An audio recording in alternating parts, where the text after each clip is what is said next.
मी चाललो कुठे आहे हे नक्की बघा. मी फटाफट तयारी करून मी बाहेर निघालो. बाहेर निघालो आणि मला कॉल आलेला, तर फटाफट लवकर या म्हणून. तर मला सोमवारी सांगितलेलं, पण सोमवारी जायला भेटलं नाही. म्हणून मी लवकर निघालो जायला.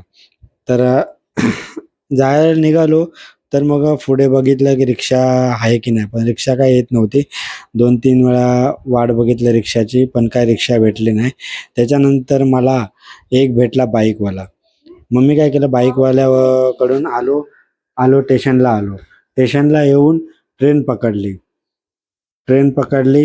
तर शेवटी ट्रेन भेटली मला. मग मी ट्रेनमधून उतरलो आणि प्लॅटफॉर्मच्या वरून मी गेलो बाहेर.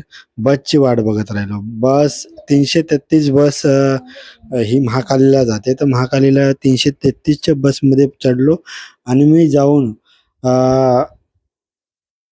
हॉस्पिटलला रिपोर्ट घेतला आणि मी परत घरी निघालो तर ॲम्ब्युलन्सवाल्याने मध्येच प्रॉब्लेम केला होता. सगळं पूर्ण जाम झालं होतं त्यांचं काही झगडं झाल्यामुळे. तर मग मी परत ट्रेन पकडली. ट्रेन आली, मग ट्रेनमधून मी परत निघालो.